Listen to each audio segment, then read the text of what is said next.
So we were discussing laws of constant acceleration और मैंने बताया था कि हमारे पास जो तीन इक्वेशन ऑफ मोशन होती हैं वो there are three equation of motion if there is a uniform. अब कंडीशन आपको याद होनी चाहिए कि ये जो इक्वेशन ऑफ मोशन होती है ये बेसिकली किस सिचुएशन में एप्लीकेबल। एक तो यूनिफॉर्म एक्सेलरेशन होना चाहिए, ये पॉइंट इंपॉर्टेंट है।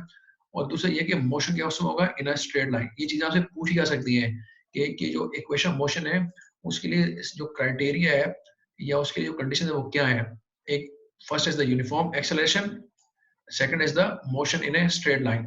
अच्छा, उसके अलावा हमारे पास जो तीन इक्वेशन मोशन है उसमें क्या होता है, देखें these equations are used to drive the components like displacement, velocity, initial या फाइनल और टाइम एंड एक्सेलरेशन। ये तीन चार चीजें जो है यहाँ पे रिलेट करती हैं। यहाँ पे आप सामने क्वेश्चन याद है, आपको याद आ रहा है कुछ इसको देख के, या आपने पढ़ी भी ऑलरेडी क्वेश्चंस।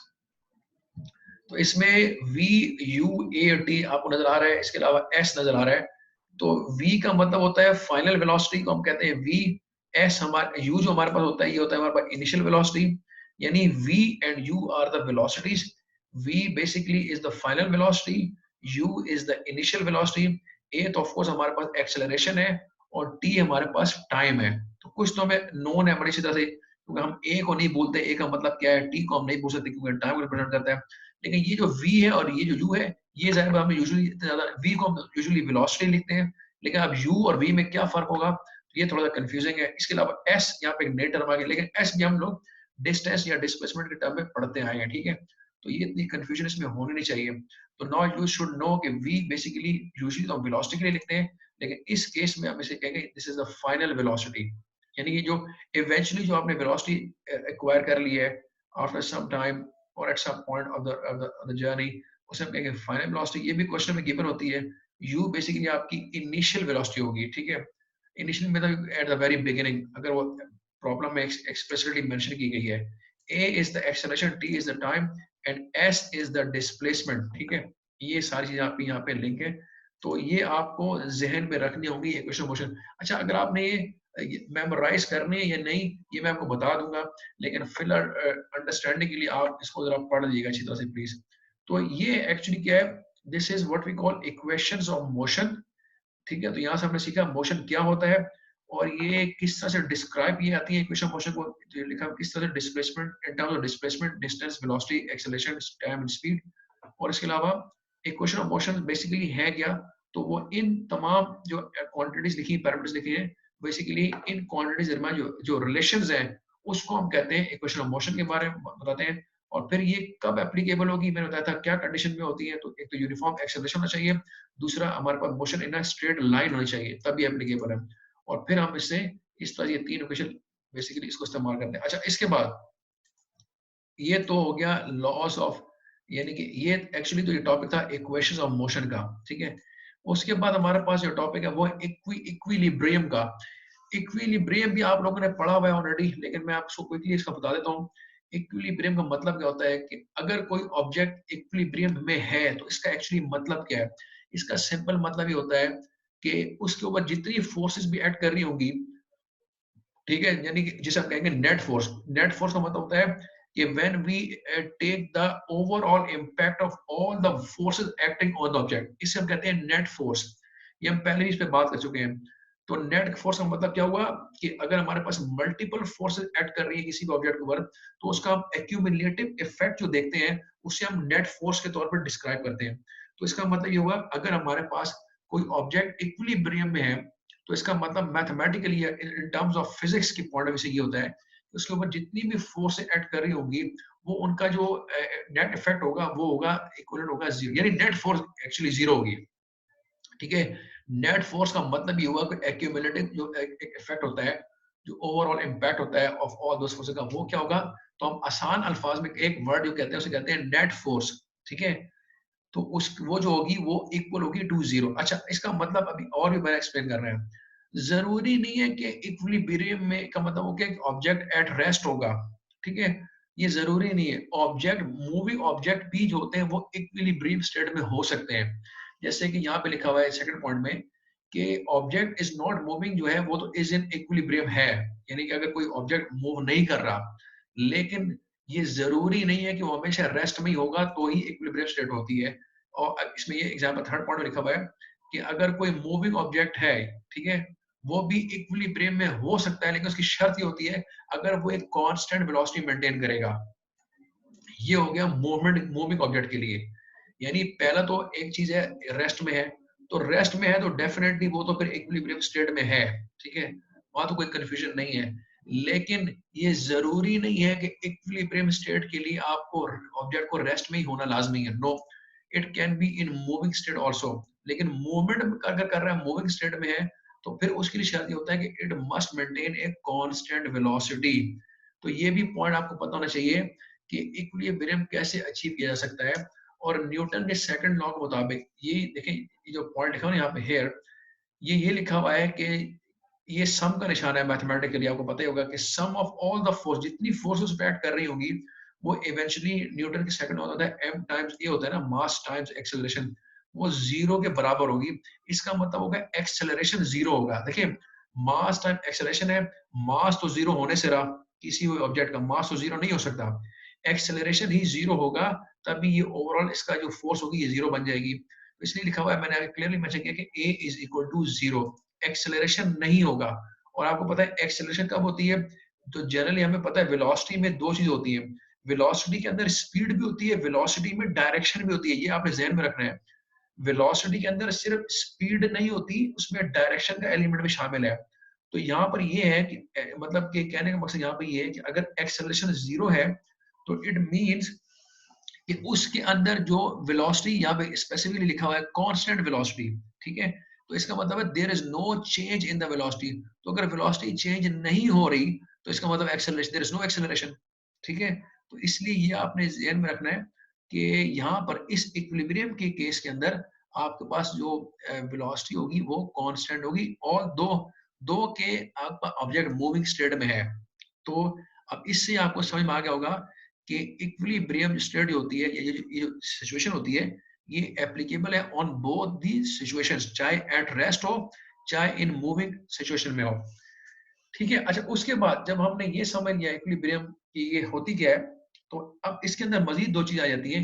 एक होता है स्टैटिक इक्विलिब्रियम होता है और एक होता है डायनामिक इक्विलिब्रियम। यानी कि इक्विलिब्रियम समझने के बाद now we have two more things to understand. एक होता है static equilibrium and another one is the dynamic equilibrium। तो स्टैटिक तो जैसे वर्ड से पता लग रहा है, स्टैटिक मतलब होता है कि इसमें क्या होगा, ऑब्जेक्ट की वेलोसिटी जीरो होगी, यानी विथ ऑब्जेक्ट वेलोसिटी जीरो, यानी अगर सॉरी जीरो का मतलब होता है कि नॉट मूविंग, ठीक है, एक चीज मूव नहीं कर रही तो डेफिनेटली उसकी वेलोसिटी जीरो होगी।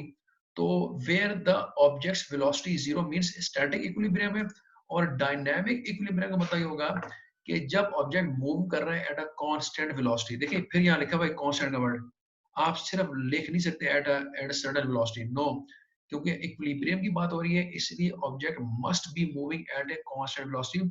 और इसमें लिखा होता है कि द फोर्सेज होती है in all direction are balance. अच्छा, यूजुअली मैं बताऊं, यूजुअली फोर्सेज की डायरेक्ट कैसे स्पेसिफाई करते हैं, जो डायरेक्शन ऑफ फोर्सेज होती है वो अगर कोई ऑब्जेक्ट है तो उसके ऊपर जनरली कहते हैं कि एक तो लेट सपोज उसकी तरफ राइट वर्ड कोई फोर्स लग रही है, राइट वर्ड या लेफ्ट वर्ड, ठीक है। और आपको पता है हमेशा अपोजिट फोर्सेस एक दूसरे को बैलेंस आउट करती है, इसे कहते हैं बैलेंस आउट करना। हमेशा अपोजिट फोर्सेस ही एक दूसरे को बैलेंस आउट करती है। अभी हमने पीछे पढ़ा था सेंट्रीपिटल और सेंट्रीफ्यूगल फोर्सेस का, तो वो दोनों चूंकि अपने आप को बैलेंस आउट करती हैं तो ऑब्जेक्ट अपनी जो पोजीशन होता है या सर्टेन डिस्टेंस होता है वो मेंटेन रखता है, ठीक है। इसे कहते हैं बैलेंस आउट करना, बैलेंसिंग। तो इसी तरह से इक्विलिब्रियम में ये शर्त होती है कि जितनी फोर्स उस ऑब्जेक्ट में ऐड करेंगी वो आपस में बैलेंस आउट हो जाएंगी। अब बैलेंस आउट मतलब होता है कि अगर कोई फोर्स पे लग रही है जो कि उसको पुश करी, लेट्स सपोज राइट वर्ड, ठीक है, और इसी तरह से हम कहेंगे अगर एक राइट वर्ड फोर्स है तो ऑफ कोर्स उसके अपोजिट एक लेफ्ट वर्ड फोर्स भी होगी।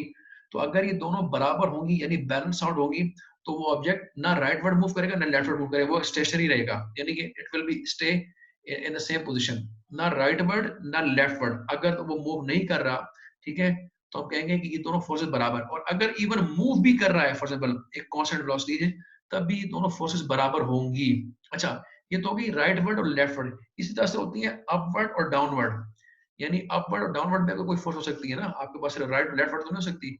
तो ये जो हम कहते हैं ना सम ऑफ ऑल द फोर्सेस, यानी जो फोर्सेस होंगी इन ऑल डायरेक्शंस, तो ये ऑल पॉसिबल डायरेक्शंस जो है ये राइटवर्ड, लेफ्टवर्ड, अपवर्ड, डाउनवर्ड, इन चारों को मिला के कहते हैं इन ऑल डायरेक्शंस। तो इसलिए हम कहेंगे कि जो डायनामिक इक्विलिब्रियम है इसका मतलब ये होगा कि जो फोर्सेस होंगी तमाम डायरेक्शंस में वो बैलेंस्ड होंगी। लेकिन अच्छा इधर से एक और मैं पॉइंट बताऊं, इसका मतलब ये नहीं है कि जो राइट वर्ड और लेफ्ट वर्ड फोर्स है वो बराबर होगी अपवर्ड और डाउनवर्ड के। नो, अपोजिट फोर्सेस का बराबर होना जरूरी होता है। अपोजिट का, राइट का अपोजिट लेफ्ट है और लेफ्ट का अपोजिट राइट है, तो ये दोनों तो अपोजिट है, इनका आपस में बराबर बराबर होना लाजमी है। लेकिन जो अपवर्ड है और डाउनवर्ड है वो भी आपस, अपवर्ड का जो अपोजिट है वो डाउनवर्ड है और डाउनवर्ड का जो अपोजिट है वो अपवर्ड है।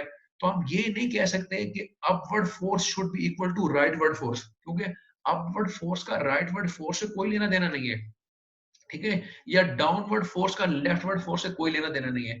अपोजिट फोर्सेस हमेशा अपने आप को बैलेंस करती हैं, ये है इंपॉर्टेंट। तो ये आपने जहन में रखना है कि फोर्सेस जो लिखे ना इन ऑल डायरेक्शंस, तो पॉसिबल डायरेक्शन मैंने आपको चार बता दी, राइटवर्ड, लेफ्टवर्ड, अपवर्ड, डाउनवर्ड, चार डायरेक्शन। और इसमें बैलेंसिंग का मतलब होता है कि अपोजिट फोर्सेस आपस में एक दूसरे को बैलेंस करेंगे। अपोजिट फोर्स मतलब राइट की लेफ्ट, लेफ्ट का राइट होता है अपोजिट, अप का डाउन, डाउन का अप है, लेकिन डाउन का राइट से या अप का लेफ्ट से कोई लेना देना नहीं है। तो ये इनका बराबर होना लाजमी नहीं होता। इससे हम कहते हैं बैलेंस, बैलेंस फोर्सेस, ठीक है। तो होपफुली ये आपको समझ आ गया होगा कि इक्विलिब्रियम का मतलब क्या होता है। देखिए ये सारी वो चीजें जो आपके पास छोटी छोटी डेफिनेशंस में या छोटी मोटी एक्सप्लेनेशन में आ सकती हैं। फॉर एग्जाम्पल मैंने आपसे दो कंडीशन ही पूछ ली कि इक्विलिब्रियम के लिए which condition should be met in order to place an object in equilibrium state. तो ये देखिए ना, ये एक छोटा सा सवाल है, एक नंबर का, फॉर एग्जाम्पल एक नंबर का सवाल कि what are the conditions to put an object in an equilibrium condition, ठीक है।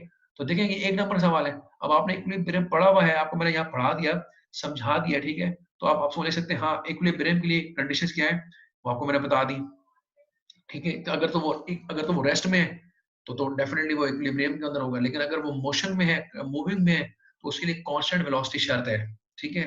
और न्यूटन के सेकंड लॉ के मुताबिक आपको पता है कि ये sum of all forces should be equal to zero, ये जीरो होना चाहिए।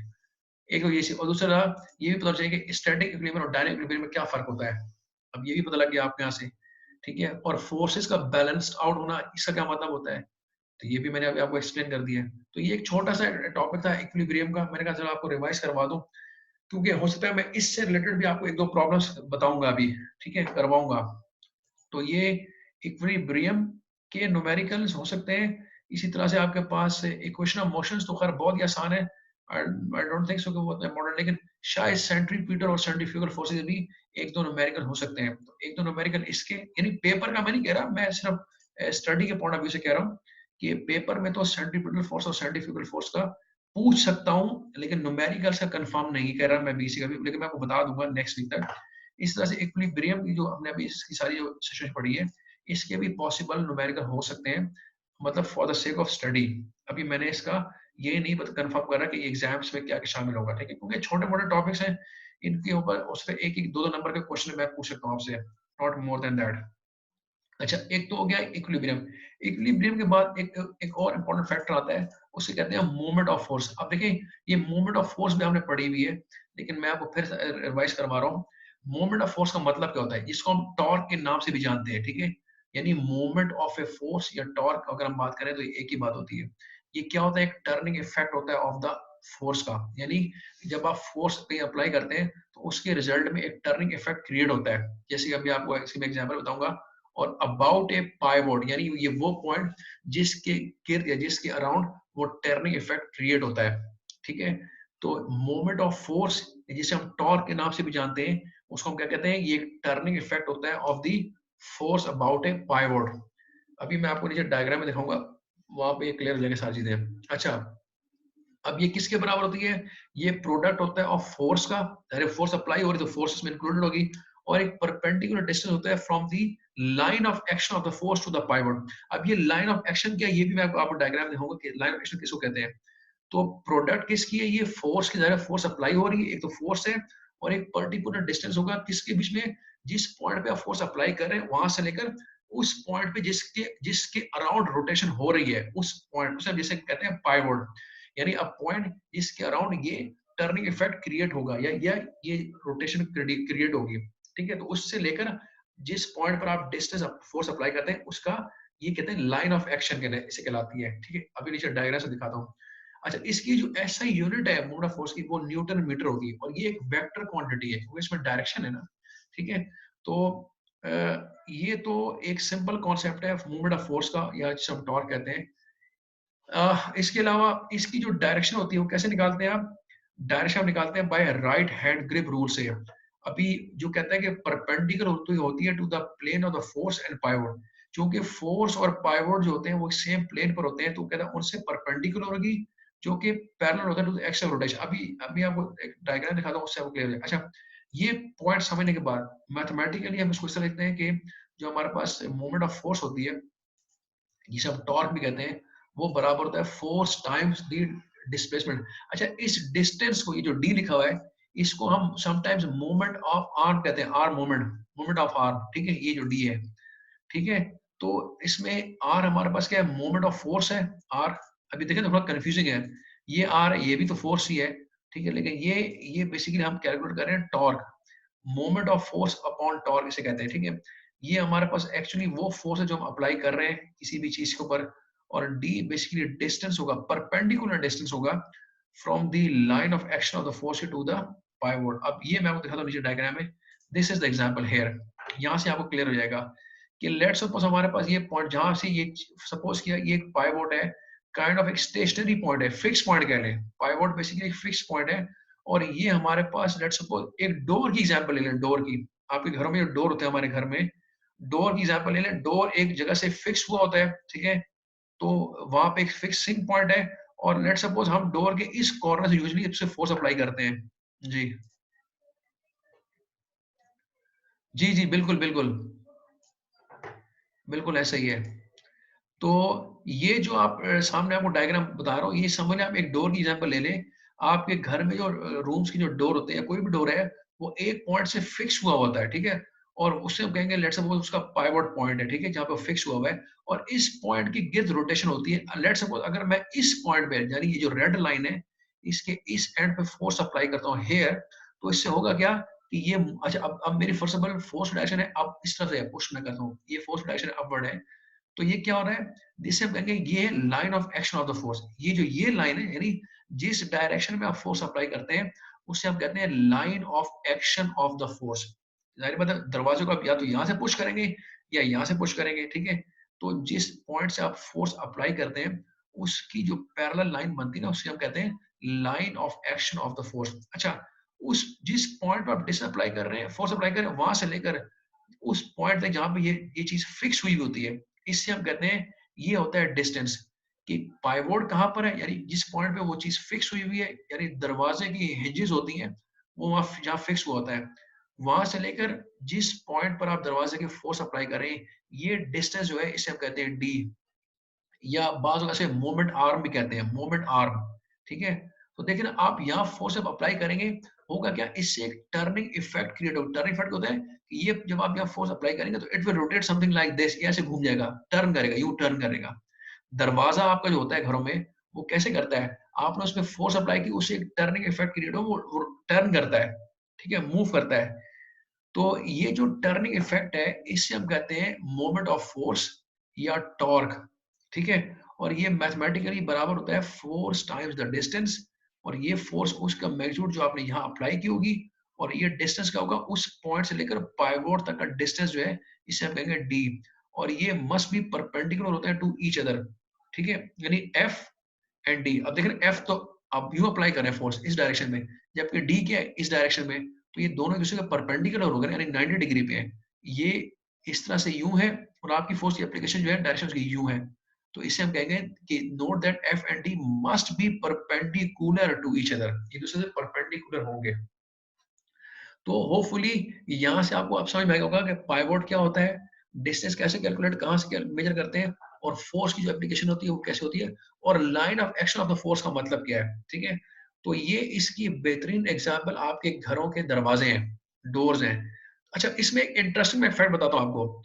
इसका एक इंटरेस्टिंग फैक्ट ये भी है कि अभी मैं आगे नहीं जा रहा, इसका एक इंटरेस्टिंग फैक्ट ये भी है, इस डिस्टेंस से ना एक चीज बड़ी इफेक्ट होती है, आपको भी ये आपने रियलाइज किया होगा।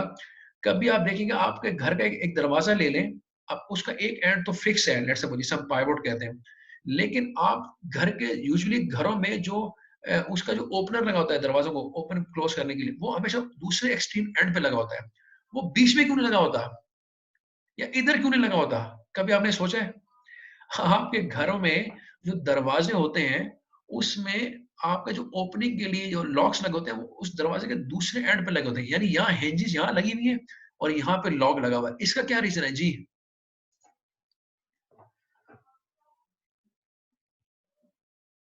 जितना मोमेंट ऑफ आर्म होगा, उतनी कम फोर्स अप्लाई करनी होगी to reduce the moment amount of force required है। Very nice. और ये आप में से कोई बताएगा? To reduce the amount of force required है।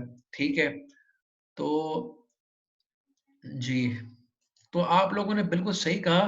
देखें, आप बेशक आप घर पे अपने ना, जिन लोगों ने कभी एक्सपेरिमेंट नहीं करके देख लीजिएगा, आप देखेंगे आप सेम अमाउंट ऑफ फोर्स लगाएं, पहले यहाँ लगाएं, इस पॉइंट पे लगाएं, फिर अपने डोर के सेंटर पे लगाएं, वही फोर्स उतनी लगाएंगे, फिर यहाँ क्वार्टर पे लगाएं, आप देखेंगे कि वही सेम अमाउंट फोर्स जो आपने यहाँ अप्लाई की थी, उससे जितना टर्निंग इफेक्ट क्रिएट होगा, उतनी सेम फोर्स अमाउंट यहाँ लगाने से उतना टर्निंग इफेक्ट क्रिएट नहीं होगा। और जब आप बिल्कुल ही 25% पे आ जाएंगे डिस्टेंस के, तो यहाँ पे देखेंगे वही सेम फोर्स जब यहाँ लगाएंगे, तो उसका टर्निंग इफेक्ट मजीद रिड्यूस हो जाएगा। इसका मतलब ये होगा कि ये जो डिस्टेंस है ना, इससे टर्निंग इफेक्ट इफेक्ट जो है उसमें चेंज आता है, कि आप जितना डिस्टेंस आपका पाइवोट से कम होगा, उतना ही टर्निंग इफेक्ट जो फॉर द गिवन फोर्स वो क्या होगा, वो कम होगा। जैसे जैसे आप ये डिस्टेंस बढ़ाते जाएंगे, आप देखेंगे कि to achieve the same turn effect जो आपने यहाँ पे, लेट्स सपोज मैं कहता हूँ you were here at the 25% of the distance, आपने यहाँ पे एक फोर्स अप्लाई की, लेट्स सपोज 1 न्यूटन, उससे एक सर्टेन क्रिएट हुआ टर्निंग इफेक्ट। लेकिन आप देखेंगे जब आप इसी को डिस्टेंस को बढ़ाकर ट्वाइस पे आ जाए, यानी सेंटर में आ जाए, तो अब यहाँ जो आपको फोर्स अप्लाई करनी पड़ेगी to achieve the same turning effect, that will be lower than this one. क्योंकि आपने मोमेंट आर्म का जो डिस्टेंस है वो इंक्रीज कर दिया, यानी यहाँ जो फोर्स अप्लाई किया आपने to achieve the same turning effect that you had here will be less. और इस तरह से जब आप यहाँ से चल के इसको और ट्वाइस कर देंगे, यहाँ पे आ जाएंगे, तो जब आप यहाँ पर आके देखेंगे, तो यहाँ पर आपको जो फोर्स अप्लाई करनी पड़ेगी to to achieve the same turning effect that you had at this point will be much lower. तो मतलब ये होता है, ये जो डिस्टेंस है, ये जो मोमेंट आर्म है, इसका डिस्टेंस जितना बढ़ाते चले जाएंगे, आपकी जो एप्लीकेशन ऑफ फोर्स होगी, उसका जो मैग्नीट्यूड होगा वो रिड्यूस होता चला जाएगा। In other words, this distance basically helps make it more and more convenient to create a turning effect for the given magnitude। यानी किसी भी certain magnitude का turning effect create करने के लिए आपको अगर if you want to make it more simple and easier, तो just increase the length of this ये मोमेंट आर्म। अच्छा, मैं इसकी बड़ी अच्छी एग्जांपल किताब में पढ़ा था कि लेट सपोज आप घरों में जब कोई वो लाते हैं काइंड ऑफ, या आपको पता होगा जब घर में कोई मीठा वगैरह बनाते हैं ना, तो उसमें हम आर्टिफिशियल किस्म के वो डालते हैं, जैसे कि ये पाइन एप्पल्स वगैरह होते हैं, इनके टिन मिलते हैं, टिन पैक्स मिलते हैं, देखे होंगे आपने मार्केट में। तो या कोई भी ऐसा ऐसा मतलब के पैक ले आए आप घर में, जिसका ऊपर से ना आपका वो उसको क्लोजली टाइट क्लोज किया होता है विद द क्या कुछ बोलते हैं, कवर, वो ठीक होता है। तो अब एक मैं आपको इसकी बड़ी जबरदस्त एग्जांपल बताता हूँ। लेट्स सपोज आपने किसी भी इसी किस्म का जो टिन आप घर में लाए हैं, उसका जो ऊपर कवर उसको बड़ा टाइटली क्लोज किया होता है, उसको आपने खोलना है। तो उसको आसानी से खोलने के लिए आपको अगर मैं दो ऑप्शन दूं, एक ऑप्शन दूं क्विन, ये जो 10 रुपीज का क्विन नहीं होता हमारे पास करेंसी का, 10 रुपीज का क्विन ले लें या 5 रुपीज का क्विन ले लें। एक तरफ मैं आपको दे दूं क्विन, लेट्स सपोज चले 10 रुपीज का क्विन बड़ा होता है, आपको 10 रुपीज का मैंने क्विन दे दिया, इससे खोलना है आपने। दूसरी तरफ मैं आपको पकड़ा दूं, लेट्स सपोज एक टी स्पून, कि चले ये टी स्पून ले लें, ठीक है। तो देखिए उस 10 रुपीज का जो सर्कुलर क्विन, एक तरफ आप उससे खोलेंगे, एक तरफ मैं आपको देता हूँ ये स्टेनलेस स्टील जो होता है, लेट्स सपोज आपके पास टी स्पून जो है, ठीक है, ये ले लें। तो अच्छा, उस टी स्पून को भी छोड़ के आप टी स्पून लेने के बाद आप लेट्स सपोज ले लें वो जो घरों में डिशेस के लिए होते हैं ना, बड़े बड़े चम्मच होते हैं, स्पून होते हैं, लाइक जैसे कि डिश स्पून होते हैं चावलों के लिए या सालन वगैरह के लिए, वो तो और बड़े होते हैं। तो आप ऐसा कंपेयर कर लें, एक तरफ आपके पास टी स्पून है, टी स्पून छोटा होता है, और एक तरफ आपके पास वो राइस वाला स्पून है, या राइस वाला ये वो जो फॉर एग्जांपल घर में जो सालन वगैरह उनके लिए स्पून होते हैं, उनकी लेंथ कंपैरेटिव बड़ी होती है। तो व्हाट डू यू थिंक, किसको आसानी से आप यूज कर लेंगे to open that tin box? किससे आपको ज्यादा आसानी होगी जिससे वो आपको आपका जो टिन का जो ऊपर लॉक कवर होता है वो खुल जाएगा? क्या आपको लगता है आपको 10 रुपीज की जो कॉइन है वो आसानी से हेल्प करेगी to open that tin box, या फिर आपको जो टी स्पून वाला है, चम्मच है, वो आसानी से हेल्प करेगा, या फिर आपका जो वो सालन वाले जो बड़े वाले होते हैं स्पून वगैरह, वो ज्यादा आसानी से आपको हेल्प करेंगे to to open the cover of that tin? तो देखिए, ये आप अपने स्पेशली जो घर में किचन में अगर किसी को जाने का गलती से शौक है, पता नहीं आप में से कितने को है, लेकिन अगर किसी को शौक है या कभी ट्राई भी किया है, तो आप देखेंगे कि जितना आप मोमेंट आर्म बड़ा रखेंगे चीज उस ओपनर के लिए, जिस चीज का आप इस्तेमाल करेंगे, तो उतना it will be easy for you to open the tin, वो आराम से खुल जाएगा। तो इसका मतलब ये हुआ कि जो 10 रुपीज का जो कोइन होता है, उससे उसको खोलना बहुत ही मुश्किल होगा, बल्कि मैं कहता हूँ ऑलमोस्ट इम्पॉसिबल होगा, क्योंकि जो फोर्स रिक्वायर्ड होगी उसके साथ वो आपसे शायद ना खोल पाए, it will very very difficult. लेकिन अगर आप उसी को छोड़कर अगर आप टी स्पून इस्तेमाल करेंगे, तो वो आप उसको ओपन कर लेंगे और उसमें एक सर्टन फोर्स आप देखें, लेकिन एक कन्वीनियंस आपको मिल जाएगी उसकी वजह से, क्योंकि उसमें जो आप उसकी जो मोमेंट आर्म होगा, जो डिस्टेंस होगा from that fix point to the point where you applying the force, वो चूंकि लार्जर है, तो एक एक बेसिकली कन्वीनियंस मिल जाती है बिकॉज ऑफ दैट लेंथ या दैट डिस्टेंस जो आपको यहाँ पे सामने स्क्रीन में नजर आ रहा है, between the point where you are basically pushing applying the force, और जहाँ आपका एक्चुअल जो जो pivot point like something like here. तो इस तरह से ये कहने का मकसद है कि जो टर्निंग इफेक्ट का मैग्नीट्यूड होता है उस पे बेसिकली इन दो चीजों का हमारा दखल होता है। तो अगर आप इसको कांस्टेंट रखना चाहते हैं और टू इसको कांस्टेंट रखे, आप चाहते हैं कि आपने let suppose same turning effect create करना है, तो फिर आप डिस्टेंस को वेरी करके आप ये चीज अचीव कर सकते हैं। ठीक है, तो this is the point of view of the moment of force, जिसे हम टॉर्क कहते हैं। तो अगेन मैं इसको यहाँ से आपको बता दे दूं, इसका मतलब क्या है कि एक तो मैंने बता दिया कि टर्निंग इफेक्ट जो क्रिएट होता है of the force about a pivot, उसे हम कहते हैं मोमेंट ऑफ फोर्स कहते हैं, टॉर्क कहते हैं, और इसको हम आर से रिप्रेजेंट करते हैं। ये आप देखें, ये थोड़ा आपने ज़हन में रखें, ये चूंकि है तो ये फोर्स ही, लेकिन इसको हम आर लिखते हैं, टॉर्क। ठीक है, और ये प्रोडक्ट होती है फोर्स और परपेंडिकुलर डिस्टेंस का from the line of action the force of the pivot. अब आपको लाइन ऑफ एक्शन समझ में आ गया होगी, फोर्स और लाइन ऑफ एक्शन का मतलब क्या होता है, और पाइवोट किस पॉइंट को कहते हैं, और इसका यूनिट जो है वो न्यूटन मीटर है, क्योंकि न्यूटन फोर्स न्यूटन में होती है और डिस्टेंस मीटर में होता है, और ये एक वेक्टर क्वांटिटी है, और इसकी जो डायरेक्शन होती है वो राइट हैंड ग्रिप रूल से ऐसे मिलती है। तो वो क्या होता है, परपेंडिकुलर होता है to the plane of the force and pivot, यानी प्लेन कौन सा है जिसपे फोर्स अप्लाई हो रही है एंड पाइवोट। अब देखें, अगर आप प्लेन कहाँ है, ये पाइवोट है और ये फोर्स है, तो इनका जो प्लेन है, ठीक है, वो, और दूसरा इसने बात की कि perpendicular to the plane of force which is parallel होता है to the axis of rotation. Axis of rotation क्या है इसकी, एक्सिस ऑफ रोटेशन तो यूं होगी ना, इस तरीके लाइक दिस होगी, अगर एक पॉइंट है और हम फोर्स ऊपर अप्लाई करें, इसकी एक्सिस ऑफ रोटेशन क्या है, ये, तो इसका प्लेन क्या बनेगा, इसका प्लेन यही बनेगा जो हमें स्क्रीन नजर आ रही है लाइक दिस, ये वाला इसका प्लेन बन जाएगा, एक्स वाई कह लें आप। यानी कि जो टर्निंग इफेक्ट होगी, जो मोशन का प्लेन बनेगा, ये तो यूं मूव करेगा लाइक दिस। ठीक है, तो इस तरह से आप कह रहे हैं कि इसकी जो डायरेक्शन होगी वो किस तरह, राइट हैंड ग्रिप रूल से आएगी, जो कि परपेंडिकुलर होगी to the plane of the force and pivot point, जो कि पैरेलल में होगा टू द एक्सियल रोटेशन के। अच्छा, ये हो गया मोमेंट ऑफ फोर्स, और ये इसका मैथमेटिकल फार्मूला, ये इसके सारे पैरामीटर्स हो गए, और इसकी यूनिट भी आपको मैंने बता दी है। ठीक है, ओके, अब आखिर में इसमें जो एक लास्ट टॉपिक है इसी लेक्चर का, वो है जी इलेक्ट्रोस्टैटिक फोर्स। ये भी बड़ा इंपॉर्टेंट पॉइंट है, ये भी हमने ऑलरेडी पढ़ा हुआ है इलेक्ट्रोस्टैटिक फोर्स को, लेकिन फिर मैं रिवाइज करवाता हूँ इसमें कि इलेक्ट्रोस्टैटिक फोर्स आपको पता है क्या होती है। अच्छा, इलेक्ट्रोस्टैटिक फोर्स को हम कूलम फोर्स भी कहते हैं, ये आपने जहन में रखना है। ये बेसिकली फोर्स ऑफ अट्रैक्शन या रिपल्शन होती है बिटवीन पार्टिकल्स या objects due to their electric charge. ये बहुत इंपॉर्टेंट है कि आपको इलेक्ट्रोस्टैटिक फोर्स होती ही इलेक्ट्रिक चार्जेस की वजह से है। ठीक है, तो इलेक्ट्रोस्टैटिक फोर्स को हम कूलम फोर्स भी कहते हैं, ये आपने जहन में रखना है कि कूलम फोर्स हो या इलेक्ट्रोस्टैटिक फोर्स हो, it means the same thing. और ये फोर्स, अच्छा एक और जो इसमें इंपॉर्टेंट एस्पेक्ट है, ये फोर्स ना सिर्फ अट्रैक्शन हो सकती है बल्कि रिपल्सिव भी हो सकती है।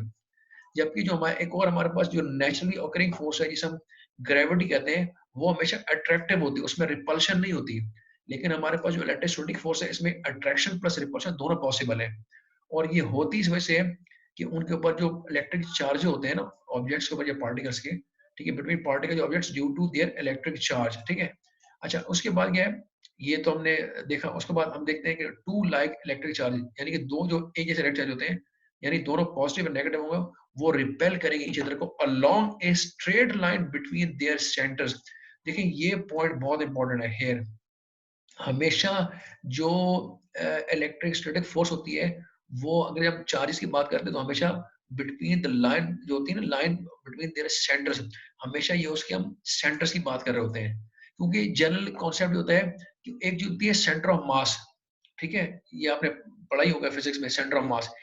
एक चीज होती है सेंटर ऑफ चार्जेस, यानी वो पॉइंट बॉडी का जहां पे उस चार्जेस का सबसे ज्यादा इम्पैक्ट आपको मिलता है, ठीक है। यानी impact of electric charge you can find it the point of course in the given mass where you find it the maximum, ठीक है। तो ये जो लिखा है straight line between their centres, तो ये एक्चुअली कहने का मतलब ये है कि आपने ये याद रखना है, ये जो इलेक्ट्रोस्टैटिक फोर्स होती है, ये हमेशा ऑब्जेक्ट्स के या पार्टिकल्स के उनके सेंटर के दरमियान मेजर की जाती है, ठीक है। तो टू लाइक इलेक्ट्रिक चार्जेस, यानी लाइक मतलब सिमिलर, पॉजिटिव हो या नेगेटिव हो, they will basically repel each other along a straight line. वो स्ट्रेट लाइन अभी मैं आपको तस्वीर दिखाता हूँ, बिटवीन देयर सेंटर्स, ठीक है। ये तो क्या लाइक चार्जेस का। इस तरह जो अनलाइक चार्जेस होंगे, यानी one positive and other one negative, ये एक्चुअली अट्रैक्ट करेंगे ईच अदर को along a straight line joining there centres. फिर वही बात आ गई कि उनके जो सेंटर होंगे दोनों ऑब्जेक्ट्स के, या जो पार्टिकल जो सेंटर पॉइंट होगा, उनके दरमियान जो लाइन आप ड्रॉ करेंगे, तो ये उस लाइन को रेफर कर रहा है कि उधर आपको basically you will feel this attraction और रिपल्शन। वहां पे you will find the real strength of this force. तो चाहे वो लाइक चार्ज हो चाहे अनलाइक चार्ज हो, इसमें दोनों केस में एक फोर्स ऑफ अट्रैक्शन या रिपल्शन होगी, जो कि उन दो ऑब्जेक्ट्स के जो सेंटर में पॉइंट्स पे से जो लाइन ड्रॉ करेंगे आप, ठीक है, अलोंग द स्ट्रेट लाइन, ये देखना along the straight line joining there centres, उन ऑब्जेक्ट्स के जो सेंटर पॉइंट होंगे। यानी अब अगर आप आसानी से और थोड़ा सा इसको एलेबोरेट करूं, तो सेंटर का मतलब होता है, या उसे हम कहेंगे सेंटर ऑफ इलेक्ट्रिक चार्ज, यानी जहां पर एक्यूमुलेटिव इफेक्ट चार्ज का सबसे आपको ज्यादा मिल रहा होता है, सेंटर ऑफ द चार्ज। या जैसे आप सेंटर ऑफ मास भी होता है, ठीक है। तो उस पॉइंट, उस ऑब्जेक्ट का उस सेंटर से लेकर दूसरे ऑब्जेक्ट के उसके अपने स्पेसिफिक सेंटर तक जो लाइन ड्रॉ करेंगे, ये उसके अलोंग होती है, ठीक है। इससे हम कहते हैं इलेक्ट्रोस्टैटिक फोर्स। इलेक्ट्रोस्टैटिक का मतलब होता है कि क्योंकि इलेक्ट्रिक चार्जेस की वजह से फोर्स का मतलब होता है एक टेंडेंसी होती है टू क्रिएट अ पुशिंग और पुलिंग इफेक्ट। फोर्स की वजह से आप कहते हैं या तो पुशिंग या पुलिंग इफेक्ट क्रिएट होगा।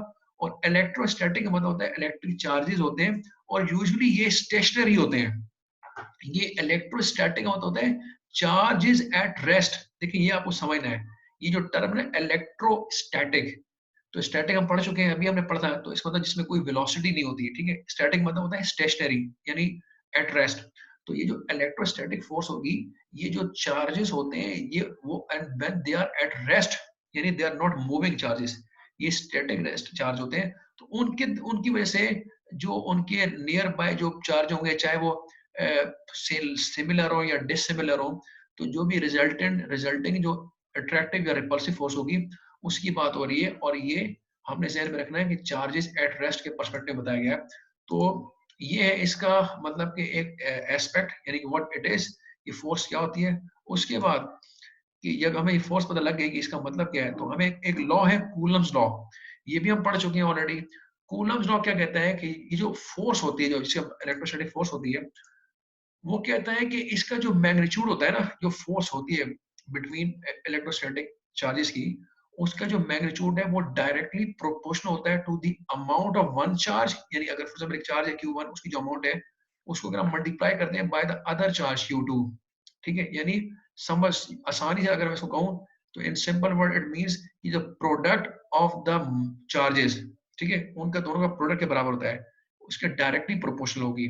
यानी कि the magnitude of the electric force is directly proportional to the amount of one charge Q1 multiplied by the other charge Q2, इनका प्रोडक्ट के बराबर डायरेक्टली प्रोपोर्शनल होगी एंड इनवर्सली प्रोपोर्शनल होती है to the square of the distance R between their centres. फिर देखें यहाँ specifically लिखा हुआ है खास तौर पे बिटवीन देयर सेंटर्स, ठीक है, तो उसके इनवर्सली प्रोपोर्शनल होती है। इससे हम समटाइम्स इनवर्स स्क्वायर लॉ भी कहते हैं, ठीक है, ये आपको पता है, इनवर्स स्क्वायर लॉ आपने पढ़ा होगा एक टर्म है, तो ये भी एक इनवर्स स्क्वायर लॉ ही है, क्योंकि इसका ये भी देखना स्क्वायर मतलब होता है कि इसके inversely proportional to the square of the distance between them. तो मैथमेटिकली हम इसको ऐसे एक्सप्रेस कर सकते हैं कि F बराबर है के बेसिकली क्या है, ये कूलम्स कांस्टेंट होता है।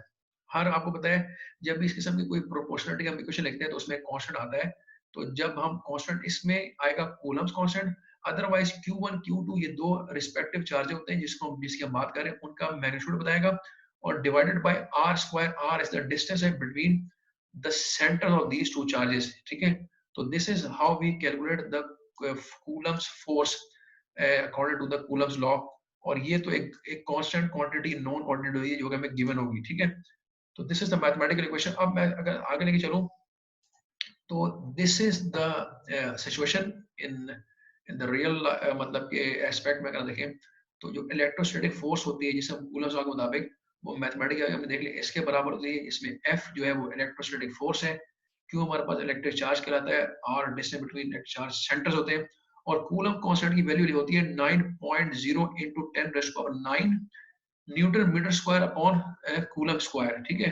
ये है आपके पास कूलम कांस्टेंट की वैल्यू जो कि कांस्टेंट होता है और ये गिवन होती है। अब आप देखें तो इन चार्जेस के रिस्पेक्ट में बताएगा कि फोर्सेस की डायरेक्शन क्या होगी और डिस्टेंस कहाँ कैसे कैलकुलेट करते हैं, और फोर्सेस का जो डायरेक्शन होगी वो किस तरफ होगी। तो पहला केस बताता है कि अनलाइक चार्जेस जो कि अट्रैक्ट करते हैं तो ये पॉजिटिव है, ये नेगेटिव है, और अगर इनके दरमियान डिस्टेंस आर है फॉर एग्जांपल, तो एक फोर्स ये लगा रहा होगा इसके ऊपर और एक फोर्स इसकी वजह से इसके ऊपर आ रही होगी, ठीक है। तो ये लिखा है F21, ठीक है। तो 2 1 होता है कि आप इसकी वजह से जो फोर्स इसके ऊपर एक्सर्ट करेगी वो बता रहा है उसका मैग्नीट्यूड, और इसी तरह से एक फोर्स इसकी वजह से इसके ऊपर इफेक्ट डालेगी, क्योंकि है तो दोनों ही अनलाइक चार्ज हो, तो और एक फोर्स ऑफ अट्रैक्शन होगी। लेकिन अगर आपने मैग्नीट्यूड निकालना है कि वो मैग्नीट्यूड कितना होगा, तो अगर आप इसके पर्सपेक्टिव से बात करेंगे कि इसकी वजह से इसके ऊपर कितनी फोर्स अप्लाई हो रही है अट्रैक्शन की, तो उसे हम कहेंगे F21, ठीक है, जो इसके ऊपर लग रही है। और इसी तरह से अगर आप इसको देखें तो इसके ऊपर एक फोर्स जो ये लगा रहा होगा फॉर एग्जांपल इसकी वजह से इसके ऊपर एक्सर्ट कर रही होगी, तो वो हम लिखेंगे फॉर एग्जांपल, बल्कि मैं उल्टा कह दूं शायद कि F यानी इस चार्ज की वजह से जो फोर्स इसके ऊपर लग रही है, तब देखिए डायरेक्शन बता रहा है, डायरेक्शन ये इसकी डायरेक्शन क्या है, ये basically towards the right side इसके ऊपर अट्रैक्शन आएगी, क्योंकि अनलाइक है तो ये यहाँ की तरफ खींचेगा। तो अच्छा हमारे पास ये 1 मिनट रह गया है इसका लेक्चर, ये हमारा डिसकंटिन्यू होगा, इसको मैं दोबारा कंटिन्यू करूंगा यहीं से, ठीक है। फिर आपको मैं दोबारा आगे इसको एक्सप्लेन करता हूँ, आप लोगों ने जाना नहीं है प्लीज। तो जब तक आप इसको देखें, ट्राई टू अंडरस्टैंड योरसेल्फ, मैं आगे इसको बताता हूँ आपको दोबारा।